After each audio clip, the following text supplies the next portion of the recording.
Okay, it is 5:30. Call to order the West Fargo Planning and Zoning meeting. The next thing is the approval of the order of the agenda. Move to approve. Second.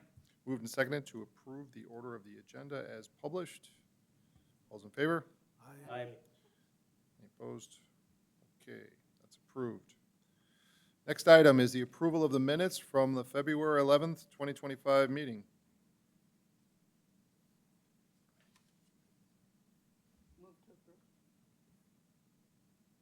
Second. It's been moved and seconded to approve the minutes as published in the package. All those in favor? Say aye. Aye. Any opposed, same sign. Meeting minutes approved. We'll move to the regular agenda. The first item is public hearing A25-5 Brooks Harbor 5th Edition, a request for a planned unit development at 2250 5th Street West to build townhouse-style apartments, Lot 3, Block 3, Brooks Harbor 5th Edition. This request for a continuation, so we got to open it up for discussion? Okay. This is a public hearing. We will open it up for input and discussion from the public.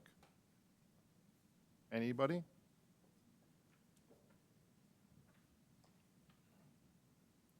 Just wanted to mention that this will be continued to the April Can we 15th. hit the, get the mic closer or something? Can you hear me now? Well, Hello? is the button on? There you go. I guess I have to talk louder. Due to a scheduling conflict, the applicant requested that this be continued until the April 15th meeting. However, we did publish notice in the forum, so there may be individuals here who would like to comment. So if you could open up the public hearing for comment, and then we'll continue it until next month. Okay, will do. So, I'm opening up this topic for discussion from the public. Is there anybody who wishes to comment or have input to this topic at this time?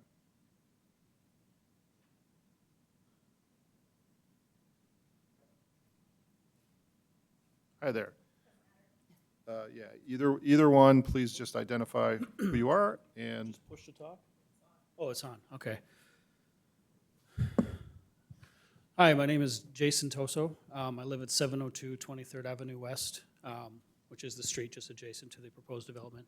I did send an email to Ms. Sankey, and so she, thankfully, you put that in the packet, so thank you very much for that. So I did see that this was going to be pushed to the 15th. Unfortunately, I'm going to be out of town that week, so I decided to take advantage of the public comment and express my opinion on the matter. I am against the planned unit development that is set to go in here. If you recall, this is the same development that was proposed in May and rejected by this very committee in May of 2024. So if you have looked at the plans, it is the exact same plan. So I don't really understand how or why we're back just trying to rerun the same plan when it was previously rejected, but it just feels as if we're trying to get a better judgment based off of a change in elected officials or a lack of showing up from community members who are against it in the first place. So nothing has really changed in terms of the concerns with overcrowding, street congestion, and things of that nature. So my wish is for this committee to reject the proposal as we did last year in May of 2024 as well. okay, thank you. Thank you very much. Appreciate your time.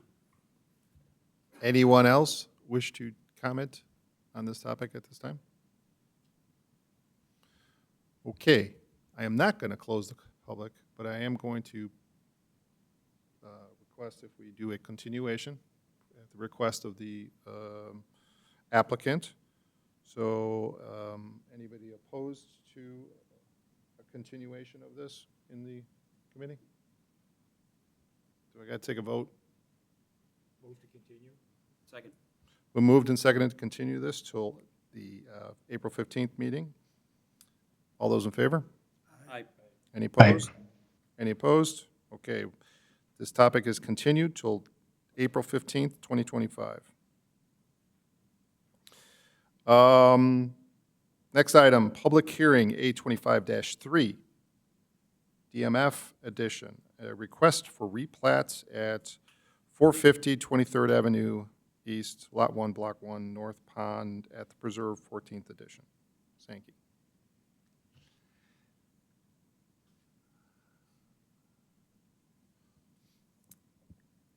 Thank you.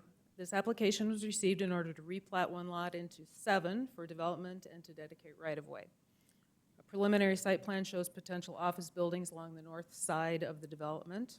Access would be via Rusted Lane, which lines up with 6th Street East to the south and on the east side of the development. There's a potential need for additional right-of-way for a roundabout at the intersection of 23rd Avenue and 6th Street East or Rusted Lane East. To date, a determination of intersection improvement type, design, and associated right-of-way needs have yet to occur. The applicant has also applied for a subdivision variance to reduce both the right-of-way and paving width on Rusted Lane by 10 feet. The proposed subdivision variance would allow a 70-foot right-of-way in lieu of the standard 80 feet and would allow for 30-foot paving width in lieu of the standard 40 feet. Due to this reduction, on-street parking would be restricted. A similar street width reduction was approved with Duluth Trading Company land, which was platted in 2017. The applicant has requested public improvements for the construction of Rusted Lane East prior to final plat approval. A subdivision improvement agreement will be needed to outline and document the public improvements associated with this plat. As mentioned in the staff report, a 6-foot sidewalk is required to be installed within the public right-of-way at the time of development. However, existing boulevard trees along the north side of 23rd Avenue East hinder typical sidewalk placement. Since the agenda packet was published, an email was received from the applicant regarding the possibility of dedicating additional right-of-way rather than a 10-foot sidewalk easement. It is recommended that the city approve the proposed replat and subdivision variance application on the basis that it is consistent with city plans and ordinances, with the recommended conditions of approval as follows. Number 1, a signed subdivision improvement agreement is received prior to final plat approval. Number 2, subdivision variance for the reduction of right-of-way from 80 to 70 feet and roadway width reduced from 40 to 30, conditioned upon no on-street parking. And for number 3, either a 10-foot sidewalk easement is added to the plat, as well as additional 5-feet utility easement for future utilities abutting 23rd Avenue East, or additional right-of-way be dedicated for the sidewalk for future utilities abutting 23rd Avenue. We did visit with the engineer who indicated they wouldn't be opposed to additional right-of-way. This is a public hearing. I'm available to answer any questions, as is an applicant. Okay, thank you. I will open it up to the public right now for comment. Anybody wish to have input on this topic?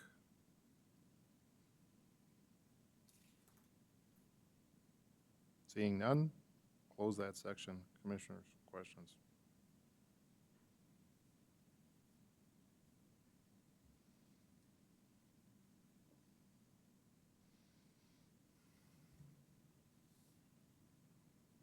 And maybe I missed it, the deviation from the standard setback, or probably asking wrong, in the narrower lane, that's not going to have any impact on emergency vehicle access, is it?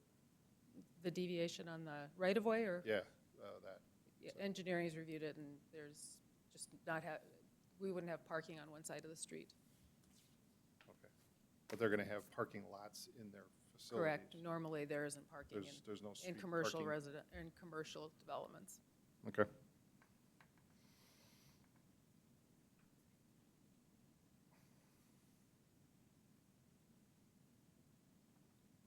Any questions, any input, thoughts, motions? I'll move to recommend approval with 3 recommendations. Second? It's been moved and seconded to approve the application as submitted with the 3 recommendations. Any further discussion prior to vote? Say, Joe, Eric here.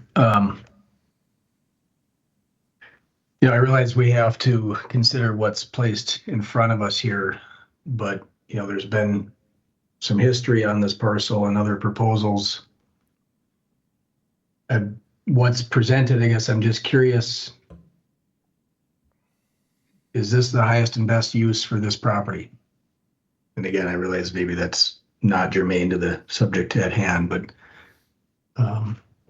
curious if staff have any comment or if any of the other commissioners have comments about that. Pretty visible corridor. Are we making the best use of the land that we have available to us? So the zoning isn't changing. It's still zoned to light commercial, and we do allow a commercial office park or commercial office buildings in the light commercial zoning district.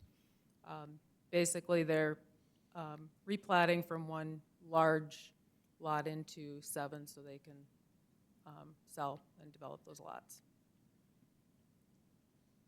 And the size of these lots is pretty standard for commercial, right? It's Yes. not like they're very small. Right, 3 to 5 acres. Yeah, was this the space that had the proposal for the car dealership? Yes. That's the same spot, right? Nobody seemed to like that. So I don't know if that answers your question, Eric, but Yeah, I don't good think discussion. I don't think there's anything substandard to this plot to minimize the potential.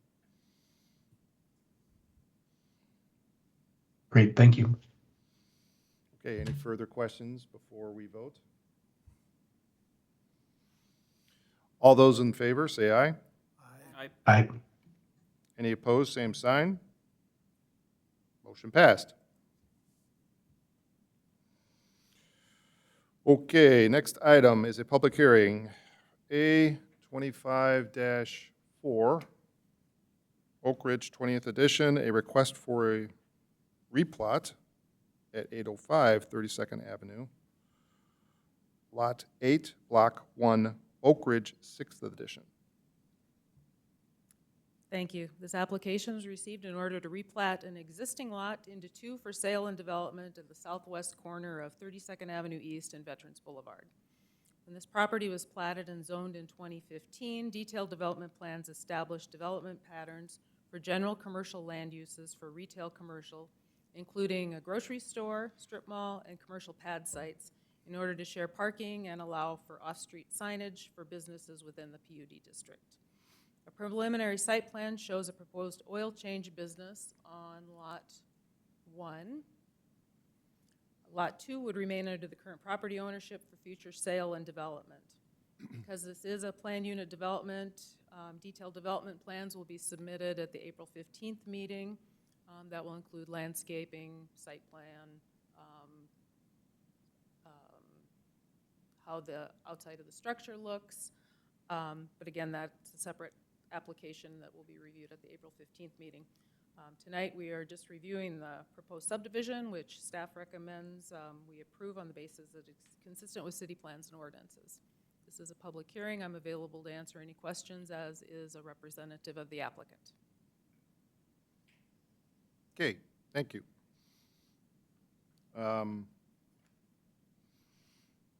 This is a public hearing. I'll open it up for public comment at this time.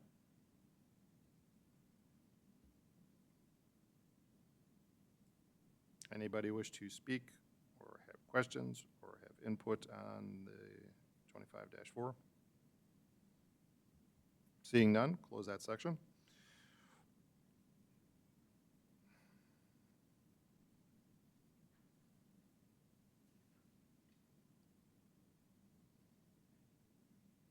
Questions? Input? Concerns? Motions? I'll make a motion to approve. Second. It's been moved and seconded to approve the replat as presented. Any further discussion before vote? All those in favor say aye. Aye. Any opposed, same sign. Motion passed. Okay. Next topic. Public hearing, A24-28. Zoning ordinance amendment to Title IV regarding short-term rentals. All right, thank you and good evening. So item A24-28 is a proposed ordinance for short-term rentals for the city of West Fargo.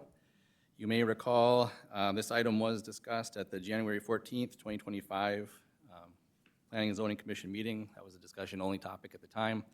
We're now bringing it back to you for ultimate consideration prior to this moving on to the City Commission. A little bit of history on this one too, just go back a little further in time. This is an item that was originally introduced by the City Commission. The City Commission ultimately directed staff to develop a short-term rental ordinance as well as a licensing structure to go along with that ordinance as a result of a couple of meetings worth of discussion at the City Commission level. And so since that time, staff has been working in a team of a few different departments to put together this draft that you see in front of you here tonight. And so my intention here tonight is just to provide a brief overview and certainly stand for any questions you may have in relation to the ordinance. One of the main reasons that this is in front of you is that there is a light touch to Title IV zoning regulations as part of the proposed short-term rental ordinance. Ultimately, the short-term rental ordinance is proposed to be inserted into Chapter 10-16, which is, so it's part of the, business licensing ordinances. But we do want to make sure that what's being proposed with the creation of that new chapter, want to make sure that it's consistent with our zoning regulations and there's no confusion between how our zoning regulates properties and how this proposed ordinance would regulate short-term rentals specifically. So with that, I'll jump into some of the details here. What I'll start with is just defining what a short-term rental is, because that's one of the more important distinctions, especially as I mentioned, we want to make sure that it's clear on how the ordinance interrelates with the zoning code.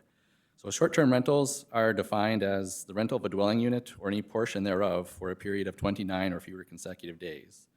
Short-term rentals are intended for temporary lodging and do not constitute a primary or long-term residence for the guests. So this distinction is important because anytime a renter is renting on a monthly or longer basis, that's considered just standard residential living, and that's treated the same as any other residential type use, and that'll be regulated as normal through our zoning regulations. And so proposed Chapter 10-16, the short-term rental ordinance, is specific to rentals that are 29 days, that have length of stay 29 days or shorter. And so I think that's number one. Just want to make sure that's very clear here. Anything longer, again, is not regulated by this ordinance. We would just treat that like any other residential property. Question. Yep. Do we treat February different? Yeah,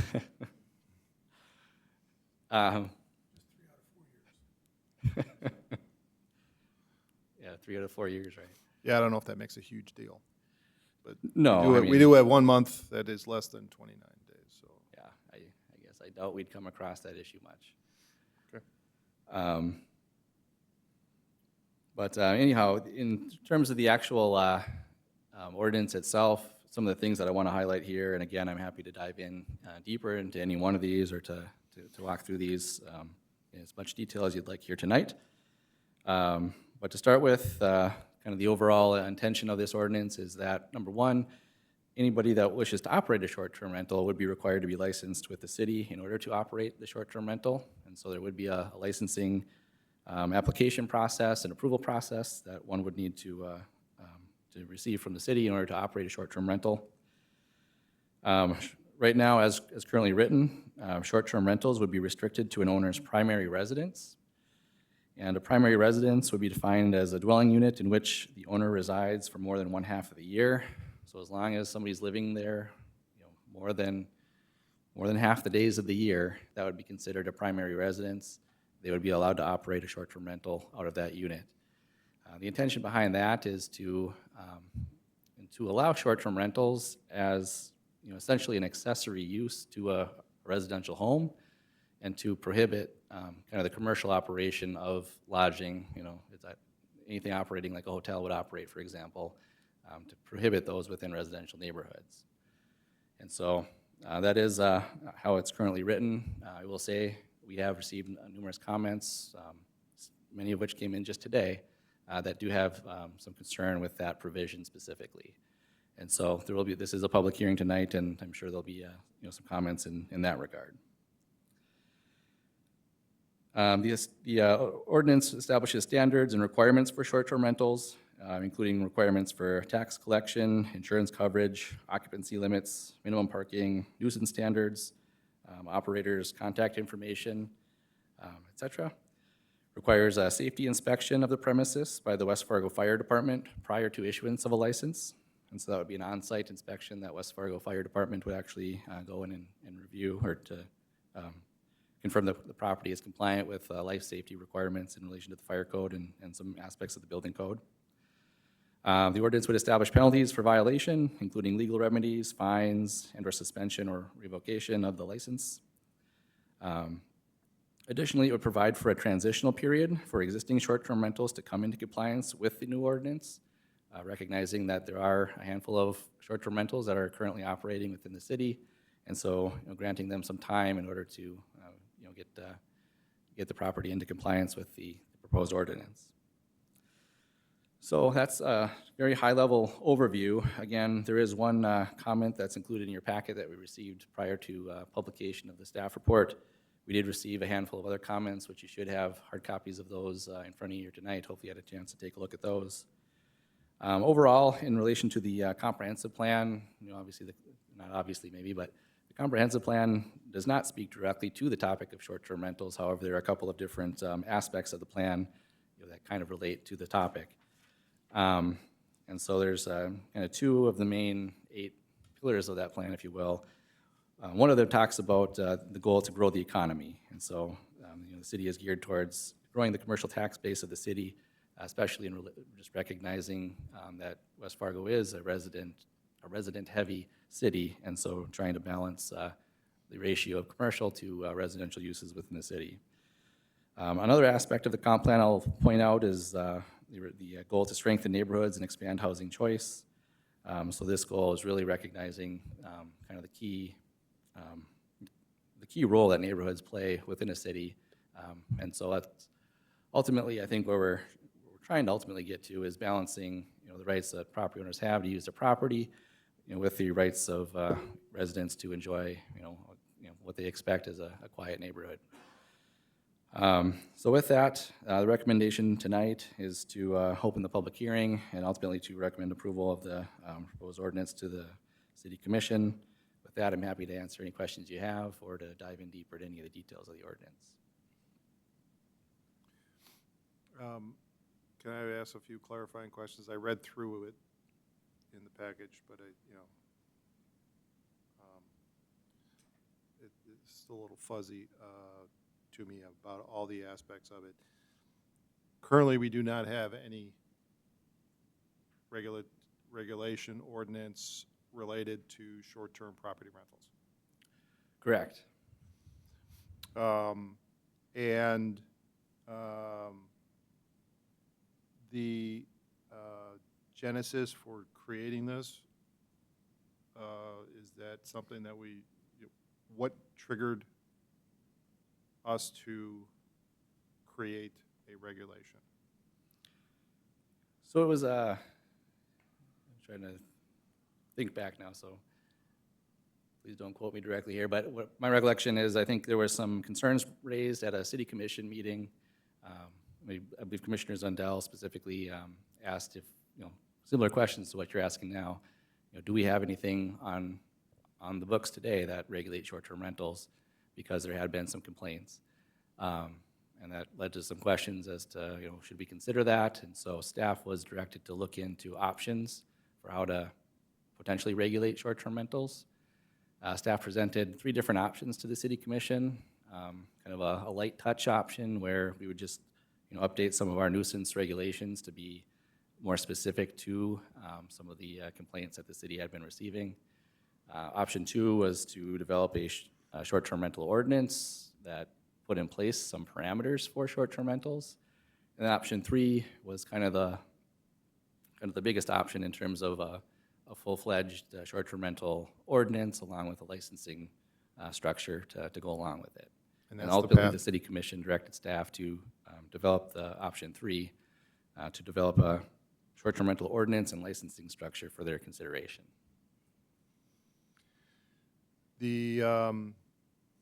So somebody got annoyed and wanted to put the kibosh on activity of their neighbor.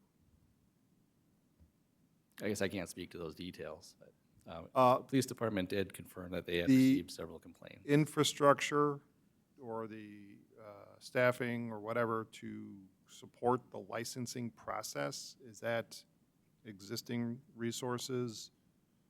And is that process fully defined in this as far as the forms, what all the steps are? Yeah, thank you. I left that part out here. Let me, if you don't mind, I can provide a little bit more presentation for you. Sorry about that. So in terms of how the process would actually work, I apologize, I left this part out. So also included in your meeting packet is an additional attachment to the staff report. We have a kind of a draft short-term licensing process. And so again, we've had a few different meetings with a handful of different departments on this topic to kind of hammer out how this would actually work. And so part 1 of this document here talks about some of the department roles and responsibilities. So just for example, the city auditor is identified as the staff person that would administer this ordinance, the city auditor or their designee, which is consistent with a lot of how our licensing is referenced within existing city ordinances. The planning and building inspections staff would be a reviewer of the application in terms of zoning compliance, building code compliance. The fire department would review for fire code compliance. Their role would also be, again, that safety inspection. And so that would be part of the licensing process, is they would actually send somebody out. Pause there. Yep. The fire code compliance, is that different for a short-term rental facility than a private residence? I guess I can't speak directly to the fire code in that regard. I mean, because like a commercial building has different expectations and needs, like the fire suppression systems Yeah, I don't believe in that an would be the office intent. versus a home. It's or more just hotel making versus sure. a home. Yep. I believe it's more just making sure that there's, functioning fire detect, or, smoke alarms. So the code that it would be compliant to is the exact same as a residential. That's my understanding, but again, I can't comment specifically on the details of the fire code. Okay. Police department, they would be involved in application review. Their main involvement would be for any enforcement action or violations that, complaints that we might receive. Finance department, their role in this would be lodging taxes. So taxes, standard commercial sales tax would be applicable to short-term rentals, as would the city's lodging tax. So in addition to standard sales tax, the city does have, I believe it's a 3% lodging tax, which would be applicable to short-term rentals. And so the city is ultimately responsible for kind of the administration of that specific tax. And then lastly, communications. We would work with them on setting up the actual application software. We've got a software platform that we can utilize for the actual application process and review. So that's just to give you a flavor of which departments would be involved in something like this. In terms of the actual process, it's pretty straightforward. Starts with the application submittal to the city. That application would be routed, again, ideally through a software permitting system to the various reviewing departments. The applicant would need to coordinate with the fire department to have fire department staff come out and do an inspection of the premises. Ultimately, once each department that reviews is comfortable with it, they would sign off on the approval, and the license would be issued upon payment of the application, or the licensing fee, and the license would be issued. And there's some post-licensing steps, which would be Again, the sales and lodging tax submitted, I believe that's required to be submitted monthly, as currently outlined in city ordinance. And then there would be an annual renewal reminder that staff would send out. So this would be an annual license, and so that would be, it would need to be renewed annually.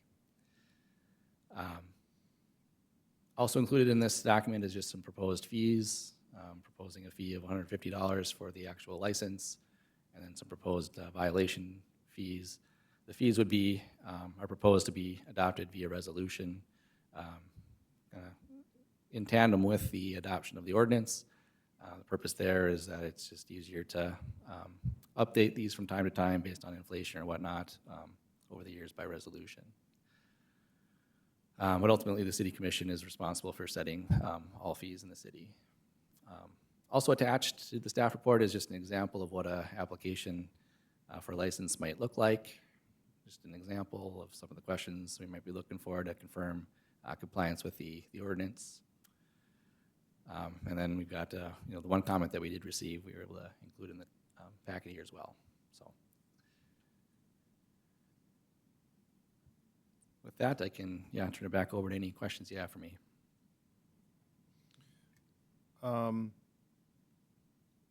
Has this approach and/or ordinance been compared to other regional municipalities? Yep. So in our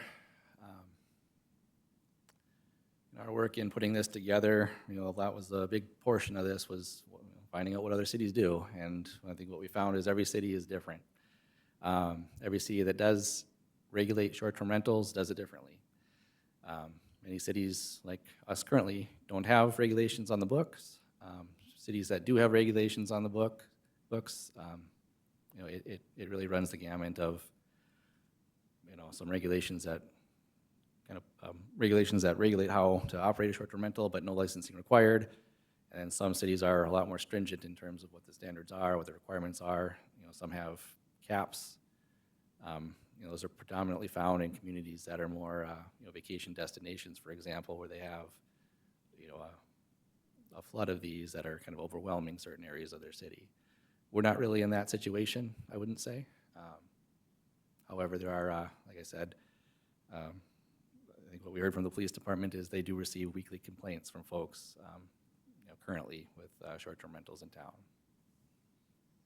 Are there examples of other cities that have essentially banned commercial short-term rentals from their cities? Yeah, there are. I guess I fail to think of any off the top of my head here, but yes. Because essentially the structure of this with the primary residence requirement makes it so that it could not be a corporate-owned. Correct. Yep. The intention is to allow, you know, residents to rent out their home. You know, if they're living in their home and they're just renting out a unit. Yeah, but what if I have a second house? And I'm, you know, I rent it out normally monthly, but then for whatever reason it fell through, and then there's, you know, I'm gonna rent it out for Bison games or whatever other local thing, short term. So once you start renting it out short-term, that meets the definition of short-term rental, and you need a license for that. And you wouldn't get it if it's not your primary residence. Say that one more time, sorry. And you wouldn't get it unless it's your primary, if it's not your primary residence. So this is already a second home, Correct. income property, Yep. so to speak, that. Yep. And so that's what this does. It would prevent somebody from owning an income-producing property and renting it out year-round to non-residents. Can you clarify the timeline a little bit too? So when we had the discussion item back in January, it was a pretty bare bones ordinance at the time that essentially just said if you are a property owner, you can apply. If you meet the criteria, you can get a license. And that seems to have changed pretty significantly between then and now to the primary residence requirement. So can you just kind of clarify how that came about? Yeah. It was more just a discussion internal with staff in terms of, you know, what is most appropriate here. And so that, again, like all of these regulations, it comes down to, our goal was to put forth the first draft that tries to balance the concerns on both sides of the topic. And so that's ultimately what led to, this seems like a compromise, if you will. It allows people to operate short-term rentals within their homes, but it does restrict it to about half the year. And it does prevent people from essentially running a commercial operation in a neighborhood. And so ultimately, at the end of the day, I don't think staff has any concern going any direction on this. It's just we wanted to put forth something that we felt was somewhere in what we felt was the mid-range of where this conversation might be in terms of folks' opinion on the matter. So if that's helpful, I don't know. Mr. Chair, I got a question. Does the assessor assess these short-term rentals different than a normal single-family home? I mean, since it's a commercial property, to me, it should be assessed commercial property taxes, but it doesn't look like anywhere they differentiate between a single-family home and a rental property. Not currently, not to my knowledge, but I And nothing in guess I here don't would know. change that either. No, nothing in here would change that. I do have a question. In this market, the demand for this type of housing, traveling nurses, medical professionals, and rather than live in an apartment, they prefer, a residential setting. Doesn't this kind of close the door on that opportunity? It's not Orlando, so nobody's going to a theme park. But we do have medical professionals that come into this area that are looking for this type of housing. And it seems like the type of individual that would be using something like this is not of the type that typically would create problems. So is there any history in the other locations with the type of market that we have for short-term rentals? Like Fargo and Moorhead, like is mentioned in here? Can you kind of clarify that question for me? It sounds like there hasn't been a lot of incidents, but has there been anything in Fargo or Moorhead that create this greater need that it be a primary residence as opposed to maybe a long-term rental for a different type of consumer? I don't know if I'm totally following what you're asking. Does Fargo or Moorhead have any issues that you could consider comparable to why this has to be a primary residence of the person renting this out? Not that I'm aware of, I guess. Wouldn't that be helpful to know if they've had issues? Because it's the same market. And it seems like that would kind of make sense to know if they're having issues and why that should impact us in West Fargo. That's a good question. At the end of the day, or ultimately, this was a direction that we were given from City Commission, and so that's what we're doing. And Okay. so, whether or not other cities have issues, I guess, was not something that we were focused on, but certainly we could reach out to them to see if, what kind of comments they might have. Well, do they have ordinances? Not to my knowledge. I think the city of Moorhead has a rental registry type program for just rental properties in general. I don't know that it's specific to short-term versus long-term. So Fargo doesn't have an ordinance. No. So I understand that part of the purpose of requiring licenses is to be able to track how many of these there are. But do you have a sense of how many commercial short-term rentals are operating in West Fargo right now? I don't know. That's one of the challenges is there's really no way to really know that. When you search on some of the more common platforms, there might be a few dozen at any given time.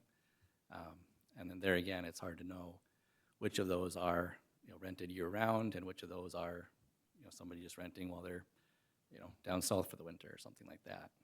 And are any of the complaints that we're hearing from the police department, are those specific to commercial operations, or are those just generally, we're having problems with short-term rentals? I don't want to speak for them, but I think to paraphrase what we've heard from them is that it is, the issue is that it's kind of the consistency of it. And so, weekend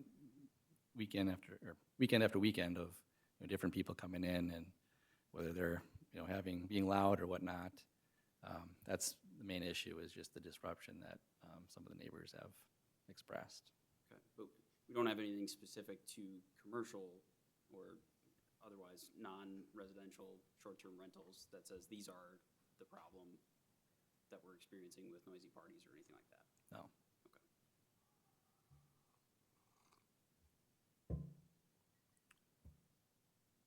All right, well, it's a public hearing, so if there's, we'll open it up for public comment and input, judging by the communications we have here. We might have a few folks here that wanted to weigh in on this topic. Does anybody wish to speak on the ordinance being proposed? One at a time, come on up. It's like the Price is Right, man. Yeah. Hey, okay. My name's Jory White. I'll be respectful of my time here. I really appreciate you guys making time for us to be able to come and kind of speak on this topic. Joe, you literally just asked, obviously, what sparked this, and to your credit, obviously, you didn't really respond to that, it seemed like. So I'm just kind of trying to understand what got us to this point.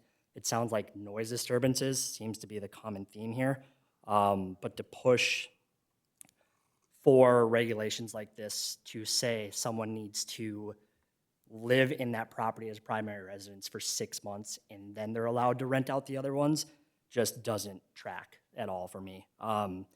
Short-term rentals bring people to our community time and time again. My guests have shared how much they love the downtown West Fargo area.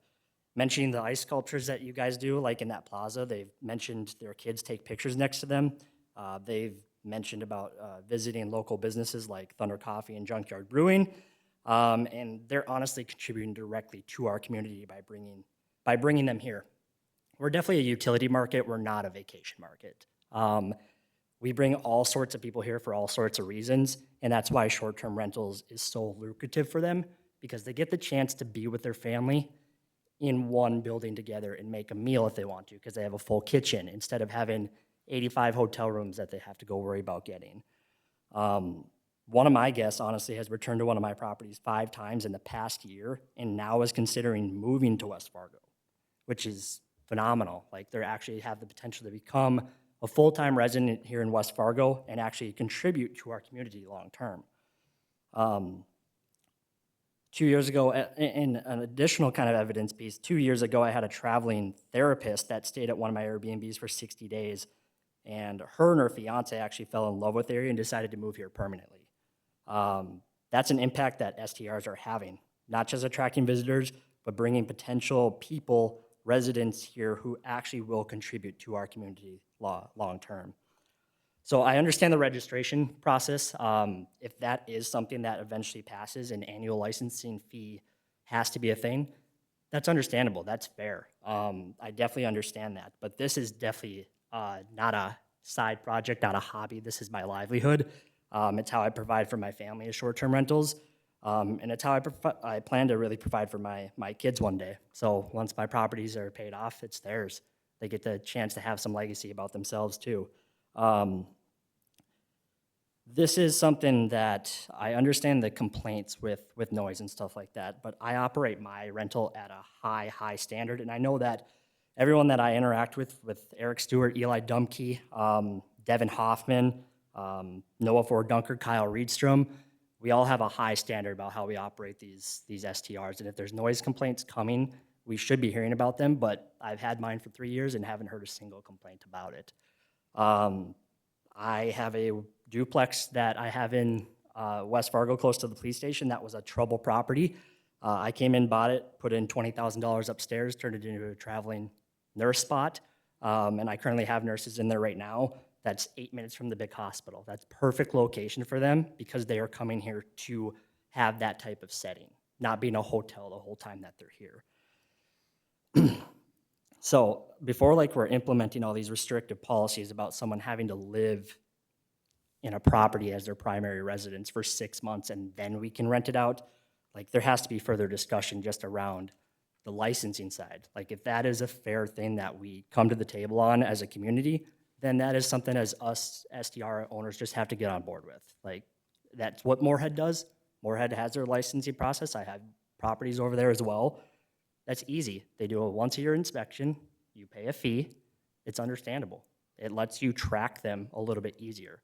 But there's no logic whatsoever behind having to live in a property for 6 months as a small-time investor. I don't have time to go and live in every single one of my properties for 6 months or try to get that loophole figured out in order to rent this out specifically. So those are the kind of the thoughts I have. Again, I operate mine at a high level. I make sure that I don't have poor looking properties. I mean, I keep up on my upkeep, and if I drive down a lot of these roads in West Fargo, I see some poorly run properties. Like they're just not looking good. So to say that STRs are causing problems because of a few noise complaints, LTRs, long-term, homeowners can do the same thing. They can create issues for everyone around, and then you can call those in any time. But the second we're actually made aware as the physical owners of these properties that there's noise disturbance in place, then I understand like a strike system, for sure, 100%. But until that actually comes to my attention, which it has not over 3 years of operating it, there's no logic behind any of this 6-month stuff. So that's all I got. Thank Thanks. you. Any other input or comments from the public?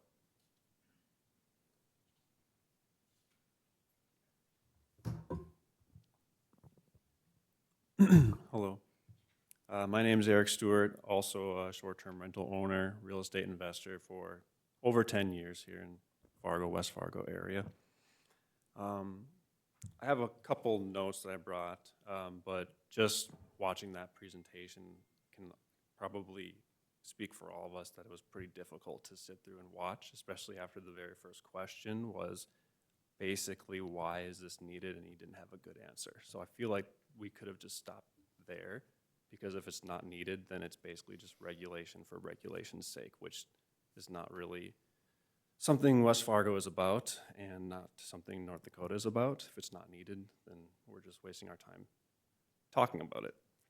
But I will go through some of these just because I took the time to think through it, read all the packet, all 20 pages. They are extreme measures. It's effectively a ban, like you guys have alluded to. Seems like it's based on anecdotes, conversations between interior staff and not data, which you asked a great question about. There are a lot of misconceptions and fears around short-term rentals, but few are based in reality. That's why it's important for decision-making to be driven with logic and data. And I'd say this ban hurts more people than it helps. And the one short-term rental I have in West Fargo is a twin home that's literally connected to a resident of long-term standing. And I spoke with him before I went live on Airbnb, and he was just happy that I had bought it, renovated it, and the last owner is no longer there. They were not the best neighbor apparently, and had a 57 Chevy broke down in the driveway for 8 years. So he was happy, and I feel like I improved the neighborhood. So we're on good standing there.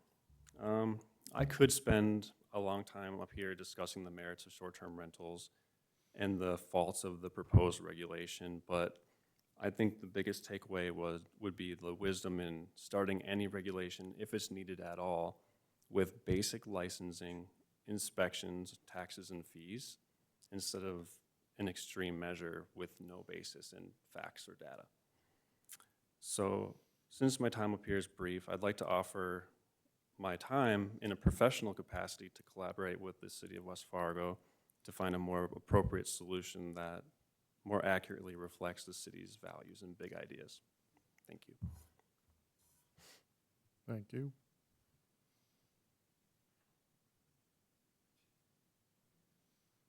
Hi, my name's Dan Edwards. I actually live in a neighborhood in West Fargo that has a short-term rental. I actually know a lot of people that have renovated houses and turned them into short-term rentals. Pretty much every one that I've seen have actually taken that house, purchased it, improved on it in a lot of ways, and actually added value to that neighborhood. And later on have sold it, and people have really appreciated the improvements they've made to that house. One of the main things for me was reading through this and watching that presentation, saying that this was the best balance you guys could come up with, I guess, to me is a little bit astounding. I would argue that most people reading this or watching that would say that this is pretty heavily against short-term rentals, almost in every way. I don't actually see a lot of ways that this benefits short-term rental property owners hardly at all. So saying that this is a balance is a little bit astounding, but also watching how much was put into this, watching you guys are going through that there's police, the fire department, all the resources and time that are being put into this compared to, in my opinion, much, probably larger, more important issues that we could be dealing with. I think this is a little bit of a waste of time and resources, to be honest with you guys. And there's not a lot of merit to why any of this is coming about or why it's being implemented, other than, like some of the people before me had mentioned, some people got to talking and it seemed like maybe a good idea or a good thought process to put something together and present it. But I agree with the first gentleman that spoke as well. Is I've seen a lot of people come into town and they've stayed at short-term rentals. I've had family and friends that have benefited from them. They've come and stayed and fallen in love with the community and actually moved here or told others about it and brought others to the community. And it's in turn benefiting other businesses in the area if we're bringing people in. It's benefiting the tourist industry. And it is a source of revenue for a lot of people. And, you guys asked a lot of good questions already about, what's really that different from a short-term rental versus a permanent residence. But it just, I'll keep it short. I know I don't own any Airbnbs or anything like that, but just as somebody that lives in West Fargo and really enjoys the city and everything that it's done, and having Airbnbs in my neighborhood, yeah, it just seems like a gross overcorrection for a non-issue in the community, really. And it's limiting a lot of people's income, a lot of people's, what they can or can't do with their properties and things like that, when personally I've seen a lot of benefits from it. So I'll leave it at that. But yeah, I genuinely think there's a better use for time and resources than this proposal. So thank you guys for your time. Thank you.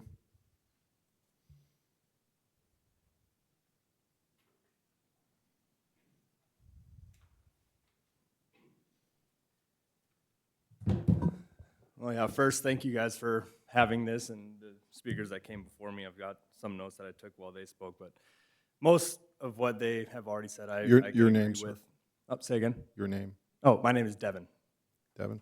I live here in West Fargo and moved over here into West Fargo for reasons that are similar to just North Dakota in general, about not being so heavily regulated on, anything A through Z.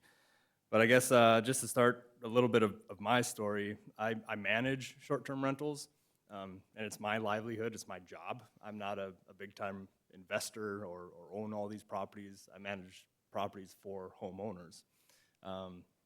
And I started doing this about 5-6 years ago. I had a back surgery, life flipped upside down kind of thing, and I busted my ass from just renting a spare bedroom to building a company that now I manage 6 properties from. Facebook Marketplace, driving all over town, buying things cheap, furnishing. I mean, I've really busted my ass to get to the company that I've built and my livelihood that I have. And then not only that, for my income, it's the income for the cleaners that are there, for other servicemen. It provides housing for the traveling nurses or anybody that, you know, has traveling jobs for that sake. And as far as the complaints go, to my understanding, they're extremely minimal. Like another gentleman said before me, I hold the properties to a high standard. If there's any issues with guests at all, I address it immediately. I've only ever had 2 complaints in the 3-ish years that I've been managing in the Fargo area or anything that were substantial. I would like to know how those complaints of short-term rentals compare to any long-term rentals, or especially, you know, up around the college area, places that are rented out to college kids where there's probably way more parties and noises than there ever are with any of the short-term rentals. And yeah, with the police, the fire department, city officials, it just seems like way too many resources that would be used in time to try to maintain on regulation and to stay on top of regulation. It has listed in there for only 5 guests. I don't know how police or whoever is gonna be able to maintain that there's not more than, you know, 5 guests in the home. And yeah, a lot of other things that I agree with the previous speakers here. And then, yeah, like you said, Joe, I believe it was about people that own a second home. Maybe they only rent it out for a short period of time. If they're, you know, snowbirds or something like that, this would completely abolish that. And yeah, as far as I know, within the area, and I believe you said with Moorhead that you apply for a rental license, you just have to state that the property is a rental property, and that's kind of all that they do, and that Fargo doesn't have anything. And I would say, yeah, to this point, that regulation isn't necessary, and it would just be taking too many resources from police, fire department, the city, etc. I don't think it poses that much of a threat or nuisance or anything to the general public. I guess with that and what the previous speaker said, I guess that's all I have. Thank you. Thank you.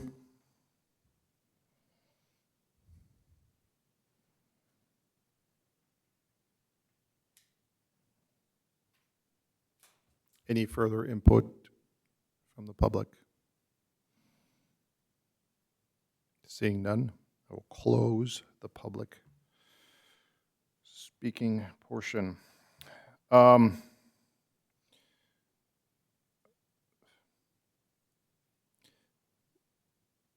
Aaron,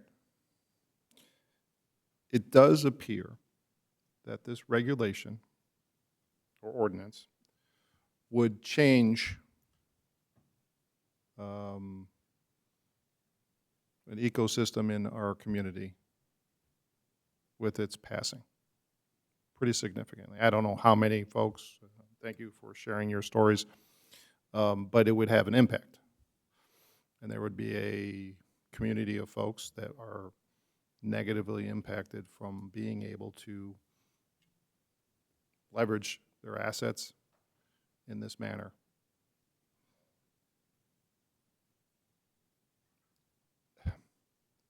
Can't we have some sort of, can we back off of that portion of this ordinance that would be restrictive? And then still move forward with some form of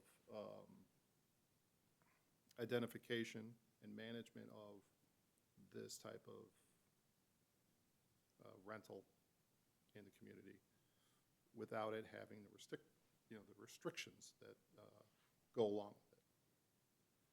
Certainly, and that's, you know, I mean, I'm sorry for. Hogging everything? Yeah. Okay.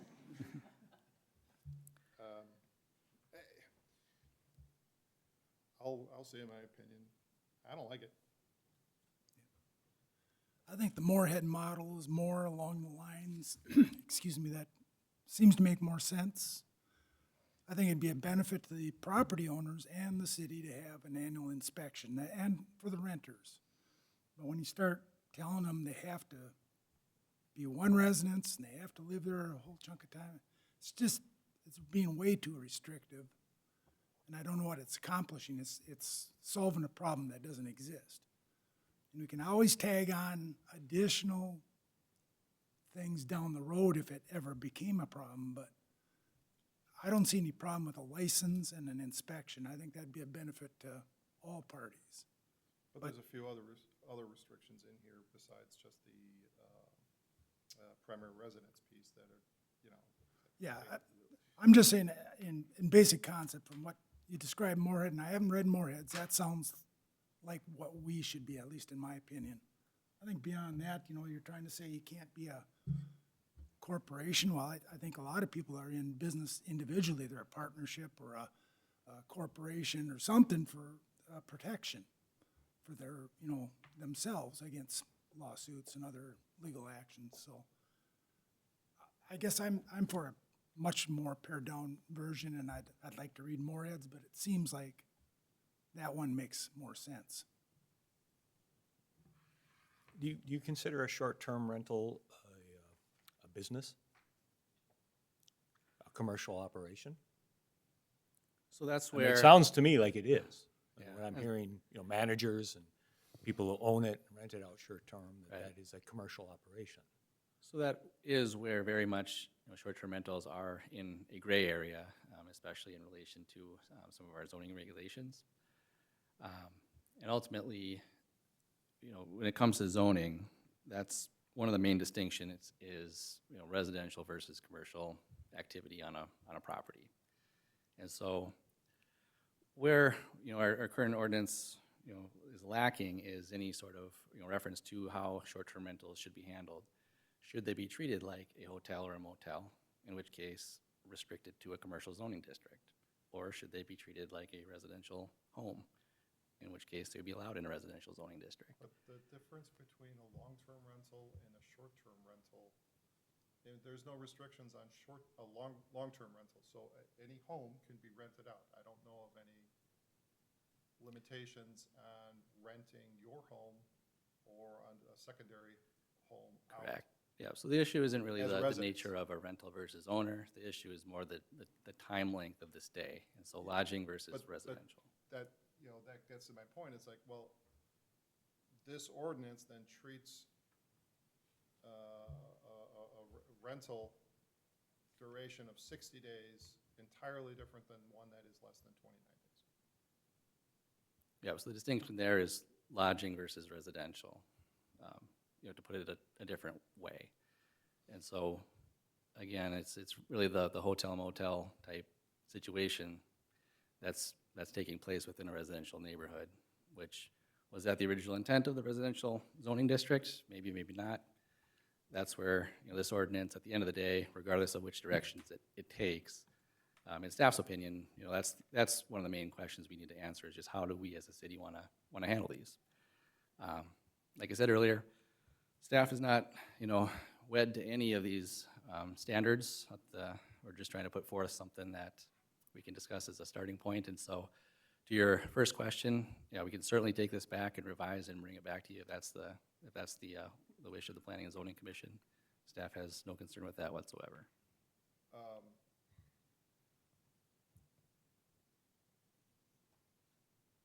Much like what Commissioner Thorston was saying, I think this needs to have a haircut, big time, so that it doesn't become a restriction on something, on an activity which is not, in general, is, I see as, can have a positive impact as much as more so sometimes than the potential negative impact on any given community or neighborhood that we're talking about. I mean, I think the other issue is, you know, if they're competing with hotels and motels who have a far tighter set of restrictions and requirements, you know, they have to have sprinkler systems in there. They have to have, you know, fire extinguishers everywhere up and down the hallways. And you know, I mean, I still feel we're dropping commercial operations into neighborhoods. And I get your I think you're comparing apples to oranges when you say somebody can own a house and rent it to a resident. I mean, that's completely different than renting it to weekend The only difference bison is the length fans of or. time. Right, but it's a resident nonetheless, and that's a difference in type of rentals. And, you know, I think these are short-term commercial operations that are, I mean, not allowed in neighborhoods. The neighborhoods aren't zoned commercial. But there are businesses that are allowed to run out of neighborhoods. We have them all over the place. Nurseries, gunsmiths. Yeah, yeah, and they're under conditional use. Yep. I can, just to comment on that, we do have, you know, provision of our zoning code that allows for home occupations. The key kind of factor with the home occupation is that it is intended to be accessory to the residential use of the property.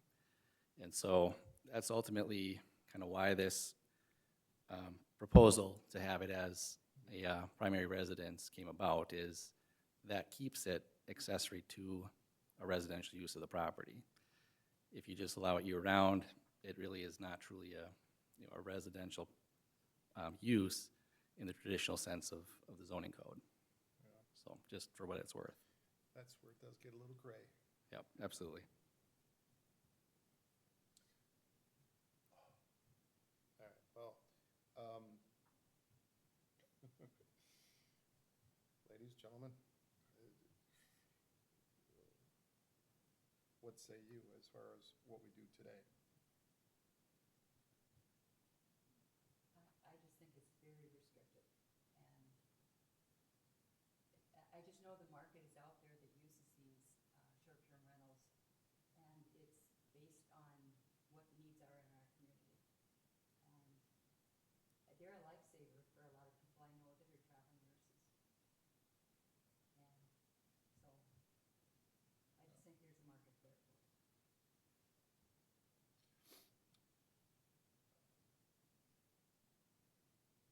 Aaron, is an option for today to simply direct staff to look at this again through the framework of the discussion that we've had tonight about being less restrictive and looking at more of a licensure first option? Yep, absolutely. And so if I could maybe offer a suggestion, it would be to, essentially direct staff to, you know, go back and revise the ordinance, and the more specifics you could provide, the better, I'd say. We can bring this back to you in a month's time and kind of revisit the revised language at that time. I think what I've heard from my I guess main takeaway right now anyway is that the main point of contention or concern is the requirement that it be a primary residence. And so I think for me, that would be the main thing that we would be looking to strike out and bring back to you. I think in addition to that, a question staff would have is are there any other components to this that we should be looking to revise? Short answer, yes. I apologize that I don't really have, I didn't study it in that much detail. But yes, that's, is there, you know, to have a proposal sent so that we can then see what those changes are and have comment to it prior to a vote. Is that possible, or we have to do that in a public setting, right? Yeah, traditionally, I mean, we can certainly, you know, share a draft ahead of time, but ultimately any discussion would have to take place in a public setting for sure. Right. All right, so it'll be next month. Thank you for the suggestion. Commissioners, I would take a motion to move forward with said suggestion. So moved. It's been moved and seconded to basically reject the proposed ordinance and direct staff to edit it in a way such that the restrictions are reduced for the next proposal. Did I capture that correctly? And I would just add specifically the primary residence requirement. Thank you for that. Eric, anybody, any other further discussion required before vote? Aaron, you've gotten feedback from the police, fire, and Have you got anything from the assessor's office? Not specifically the assessor's office, no, but we can, I'd like an opinion on that. yeah. How they and- would view this if it's a non-residential, strictly short-term rental. Yeah, so the question is, would it be taxed differently Right, from a that property property tax tax, they perspective? consider that commercial property or not. Yep. We can find that out for you. Excellent question. Okay, all those in favor say aye. I'm, Right? Any opposed, same sign. Aye. Okay, please note the one objection to the rejection. Thank you for that. And thank you to everybody here that provided their thoughts on this topic. Okay, so now we move to non-agenda items. Anything? And a couple of quick things for you guys. So first off is just a reminder that next month's meeting will take place on April 15th, which is actually the third Tuesday of the month, not the second Tuesday, so. Got it. Tax Um, day. Favorite day. What's that? Tax day. Yes. Not ideal for anybody who's leave their taxes for last minute. And then the other related item is that for next month's meeting on April 15th, we plan to have a growth area master plan work session with the Planning and Zoning Commission, kind of a kickoff meeting to kind of start this process. And so potentially we're looking at having that, take place immediately following the regular meeting of the Planning and Zoning Commission. However, if you guys feel that that'll be a little bit late for you guys, we can also take a look at right before, maybe a 4 o'clock to 5 o'clock or something. Wanted to bounce that off of the commission. What do you guys think?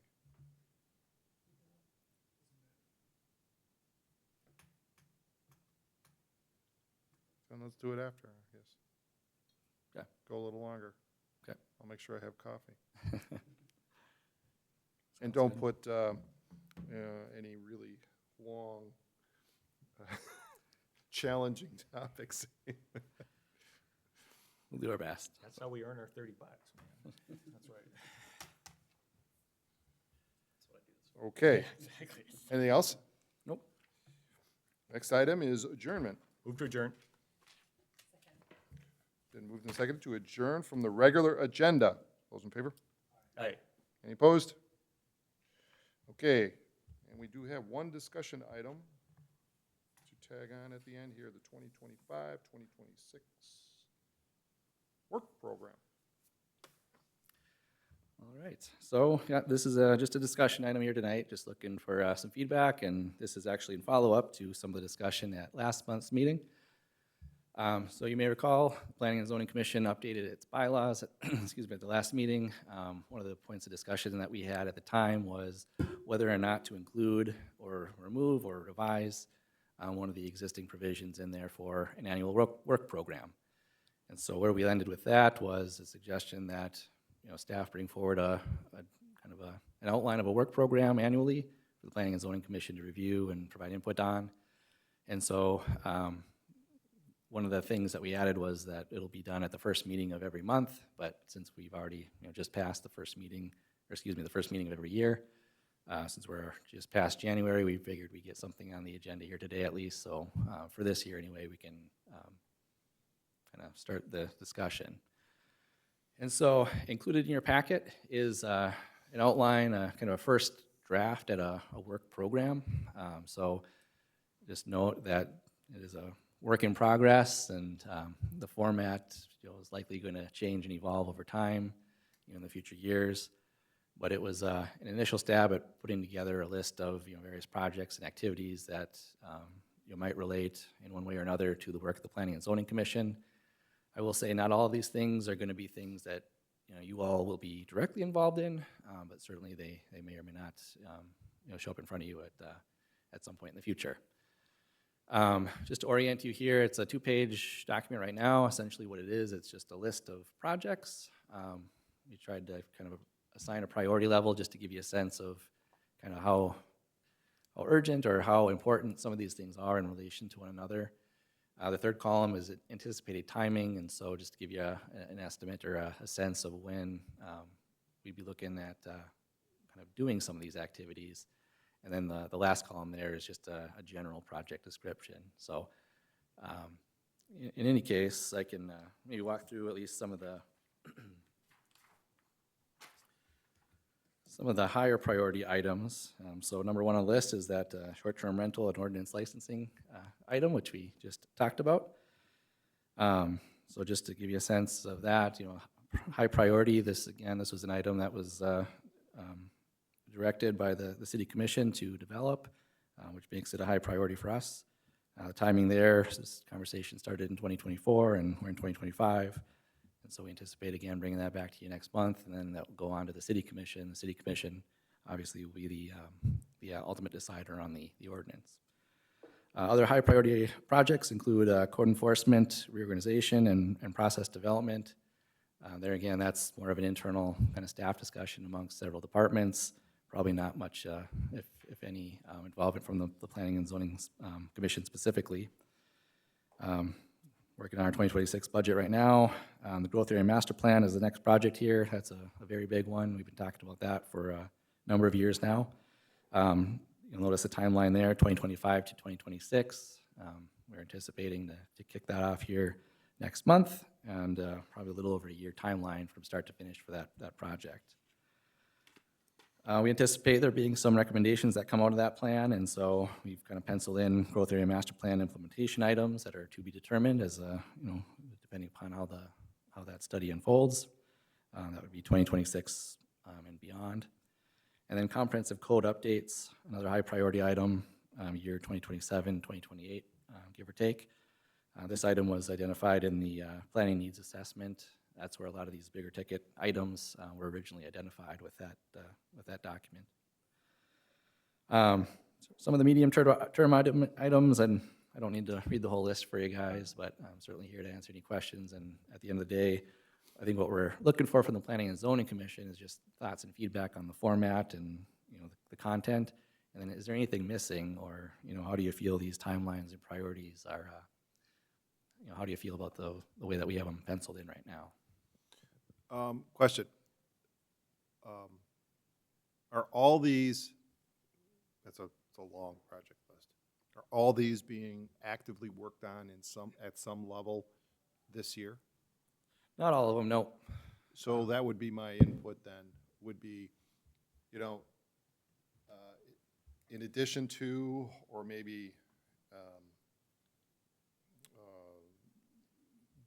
it being a definition of what's the priority level, use that as, this is something that's actively being worked on, and we should expect progress or outputs from those versus on the list of things we're going to get to. That when I was going through it was kind of, what are we actually, investing in our time and efforts towards improvement. But otherwise, I thought it was good. Yeah. So that's maybe based on your comment there, maybe separate the list into projects we're doing this year and future projects beyond. I think to a certain degree, we want to kind of give you a flavor of what's on the radar, what's on the horizon.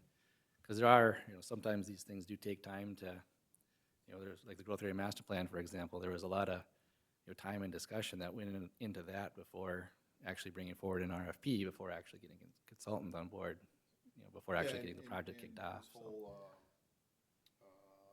work plan came out of it's like, what are we doing this year? So that's where I thought maybe Yep. that's something that we need to just narrow it down to.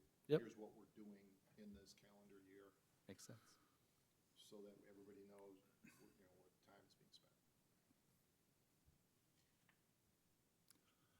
Regarding the West Fargo 2.0, that's, how old is that now? About 6, 7 years?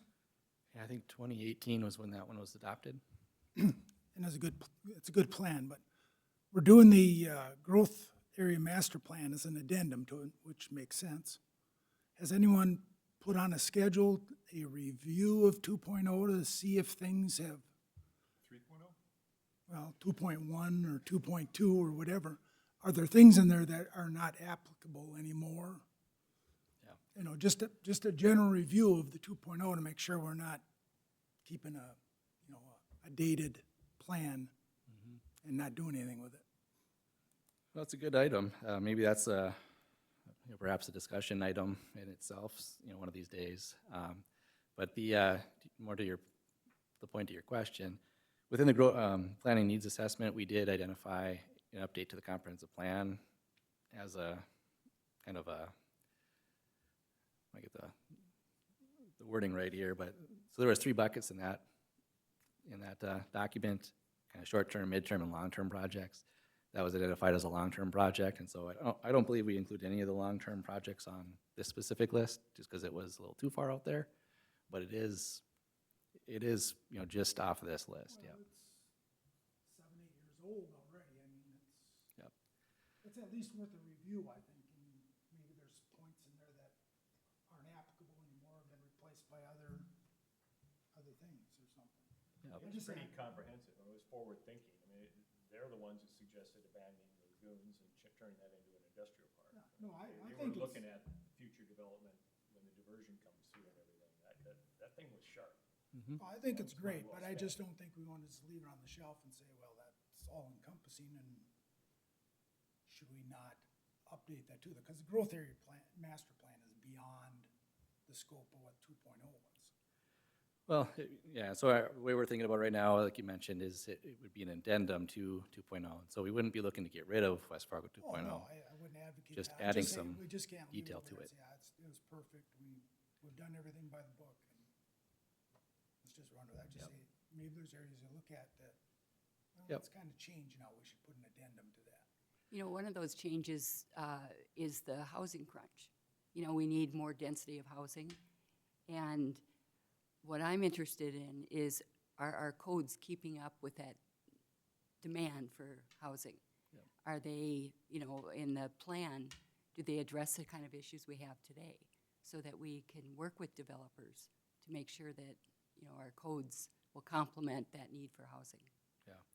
So maybe two comments on some of the discussion here is, one, I think there's going to be a huge opportunity to revisit some of what's in the West Fargo 2.0 plan with the growth area master plan. I hope that there would be some discovery of some of the gaps or the shortfalls or the blind spots within 2.0 right now as part of the growth area master plan that we can maybe address to a certain degree. And then also I was going to mention that with the growth area master plan, the hope was to get a little bit more mileage out of the 2.0 plan with it. And so, general rule of thumb is every 10 years or so, you should be looking to update your comprehensive plan. And so, if it was adopted in 2018, we're going to be 2028 in the not too distant future. But hopefully with this growth area master plan, we can, maybe stretch that out a little bit.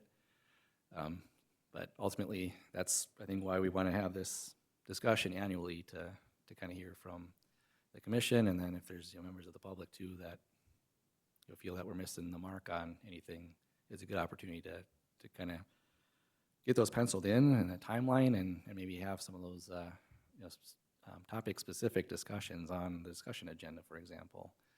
So like I said, maybe this is a perfect topic for a future in-depth discussion of the commission. So just some thoughts.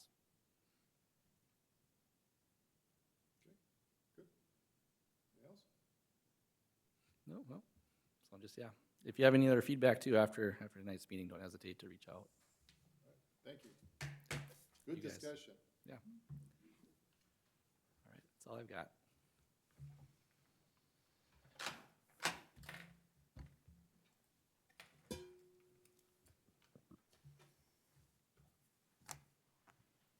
How would you propose I get down on my categorizing knee. them?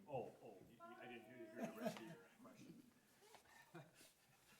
If we got better short-term rentals, we'd have more housing for everybody.